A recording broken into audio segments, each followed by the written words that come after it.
Did you know that you were born a non-smoker?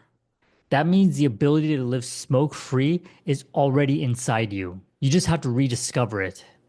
In this video, I'll talk to you about how to tap into the patterns that you mastered a long time ago to quit smoking effortlessly. Think back to when you were a child, back when you were able to handle stress, boredom, all those triggers that are now related to smoking, you were able to handle effortlessly. You had to learn how to smoke. Smoking is not something that came to you naturally. Smoking is something that you had to force yourself to do initially and then repeatedly do until it became a habit and then a part of your identity. But before that, you knew what to do with your hands. Your hands didn't have to instinctively grab a cigarette right during a break. A lot of people, when they are quote unquote smokers, they they say that they're afraid to quit smoking because they don't even know what to do with their hands, right? They're just so used to doing that hand to mouth motion during breaks and with a coffee and after meals and all those times that are common times to smoke. Now, back before you ever touched a cigarette, your hands knew exactly what to do. So you already have the patterns of how to handle boredom, how to handle stress, what to do after a meal, what to do before you go to bed. Those patterns are already within you that don't involve smoking whatsoever.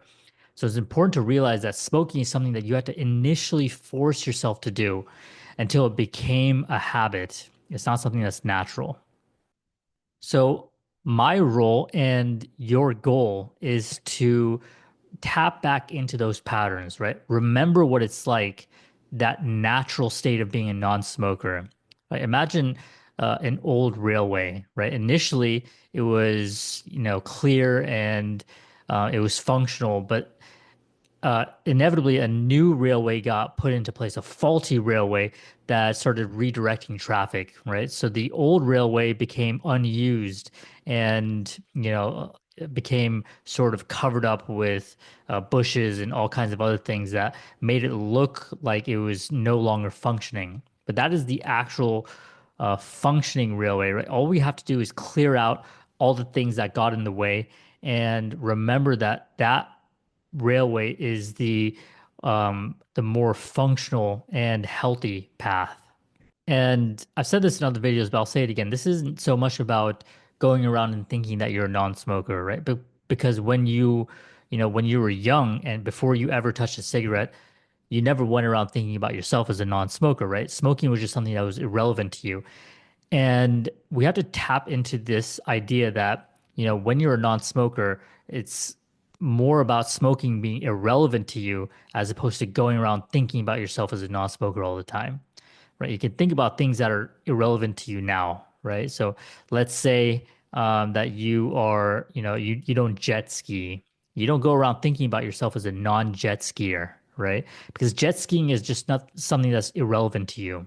Or, being um, like a canoeist. If you're not a canoeist, then you don't go around thinking about yourself as a non-canoeist, right? It's silly. It's a silly idea because it's completely irrelevant to who you are, and that's the type of state of mind that we need to tap into about smoking. Is the state of mind where smoking is just not something relevant to you, something that you outgrown and you put away, right? Again, we have years and years and years of experience of this state of mind. It's about clearing out the old, um, you know, unhealthy pattern of being a smoker and just tapping back into the more natural state of being a non-smoker. So a quick tip to start to tap back into the state of mind is start to paint a picture of being a non-smoker in the future, right? So what will you be doing differently when smoking is irrelevant to you? How will you be living your life? What will you do for breaks? Where will you be sitting when you're having your morning cup of coffee, right? Vividly imagining, being a non-smoker in all the settings in which smoking has sort of corrupted your life is a good way to start to tap into, is a good way to build a future of being a non-smoker. So vividly imagine situations as a non-smoker. Uh, s- Ideally, in situations where smoking again has sort of corrupted, the patterns like taking a break after meals with your coffee, during times of stress, during times of boredom. Vividly imagine your new self as this, normal version of you, the normal non-smoker version of you. And this is a good way to start to move in that direction. So again, to wrap up this video, being a non-smoker is who you are naturally. Smoking is something that you have to force yourself to do in order to, quote unquote, become. But being a non-smoker is actually who you are at a core level. So our job is to rediscover that version of you. So if this is something useful for you, go ahead and hit subscribe because I'll be releasing content like this around quitting smoking and becoming your natural version of yourself and in future content. So I'll be releasing content like this every single day. So go ahead and hit subscribe.